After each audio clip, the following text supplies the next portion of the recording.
What's up, 613 Country? It's a bit of deja vu for the Belleville Sens as we are back at the Adirondack Bank Center in Utica, New York for the second straight home and home between Belleville and the Comets. Here's the latest footnotes to get you set. Senators suffering a pair of tough losses to Utica, 5-3 here in this building on Friday, and then 5-1 back at CAA Arena last Saturday. Belleville's only goal coming from rookie defenseman Carter Yakimchuk, a beauty wraparound attempt for his 8th of the season.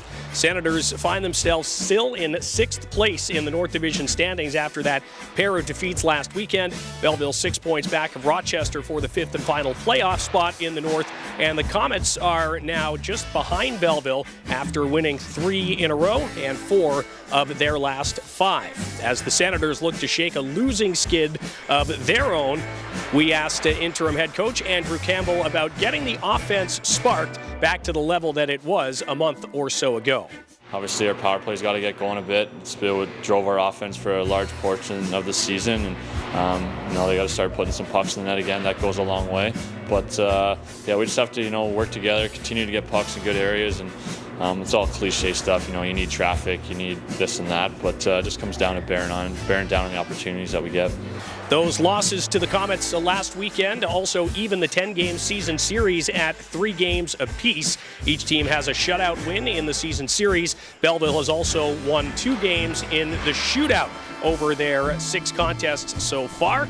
The next meetings after tomorrow night's Military Appreciation Night back at CAA Arena come on April 4th and April 16th. One still to be played at home and one still to be played here at Adirondack Bank Center as well. On the injury front, no change to the status of Jan Yannick, Cam Crotty, and Hunter Shepard. However, Phil Daou is not on the trip this weekend. He will be out for a couple of weeks, according to interim head coach Andrew Campbell, and Belleville will have to make up the offense from missing one of their top scorers due to injury. In terms of transactions, nothing to report early this afternoon as the NHL trade deadline approaches. Stay tuned to the parent club Ottawa Senators social feeds in terms of any news or changes on the roster front up there. We'll, of course, have updates on the Belleville Sens Entertainment Network broadcast when it begins later tonight at 6:45 here from Utica.